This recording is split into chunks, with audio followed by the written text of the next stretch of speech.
ඇස්වා කටවා කියන එක අර ව්‍යවහාර සම්මතයේ තියෙන එකක්. ගොඩක් අය පිළිගන්න බෑ ඒක සයන්ස් එකක්. දැන් පුතා ගොඩාක් ධාර්මික නම් යනවා හොස්පිටල් එකට. ළඟ ඉන්නවා යාගේ යාළුවා ඇඩ්මිට් වෙලා වෛරස් වුණා. මගේ යාළුවා සනීප වෙනවා. ඒකාන්ත වශයෙන්ම සනීප වෙනවා. මුකුත් වෙන්නේ නැහැ එයාට. කියලා අදිස්ථාන සිතිවිල්ල කරනවා. ඒක කරන්නේ කොහොමද? ඇයෙන් බලලා. ඒතර පුතාගේ පින් වලට සාපේක්ෂව කුසල් වලට සාපේක්ෂව මේ ඇයෙන් යන ලයිට්නින් පවර් එක ඒ ෆ්‍රීකවන්සි එකේ ඒ DNA එක තියනවද නැද්ද? ඒ ෆ්‍රීකවන්සි එකේ ඒ කිමිකල් එක මිශ්‍ර වෙලා තියනවද නැද්ද? ඒක වැඩිච්ච ගමන්ම එයාගේ මොනවාරි අකුසලයක් නිසා නම් ඒක වෙන්නේ.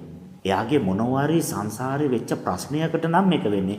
මේ ෆ්‍රීකවන්සි එක ගොඩාක් පිරිසිදු එකක් ශක්තිමත්. මේක වැඩිච්ච ගමන් අරක කන්ට්‍රෝල් වෙලා මම සනීප වෙනවා. කටින් කියනකොටත් එයා ගොඩාක් දියුණු කෙනෙක් නම් ලෝකෙමය යහපත් වෙන්න ඕනේ කියන මානසිකත්වයෙන් නම් ඉන්නේ. මෛත්‍රියෙන් ගොඩාක් පිරීලා නම් ඉන්නේ. අසනීප කෙනෙක්ගේ ඔළුවට නිකන් අත තිබ්බත් උන බහිනවා. ඒ මහා කරුණාවට අර අකුසලයට රැඳෙන්න බෑ. ඒක අර ඇස්වා කටවා කියන එක. ඒ වගේම තමයි රාගික කෙනෙක් පුතාගේ ඇස් දෙක දිහා බලාගෙන ඉන්නවා. ටික වෙලාවක් යනකොට එයා පරි අදහසක් එනවා අපිට.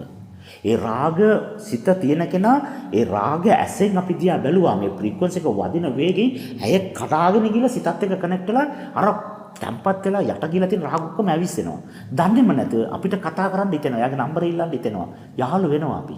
එහෙනම් මේ ඇස්වා කියන එක වහ තමයි. වහ කියන්නේ ඒකනේ. පොයිසන් එකක් ඒක. කට වහ තමයි. සමහර අකුසල පිරිච්ච මිනිස්සු සාප කරාම ඉවරටම ඉවරයි.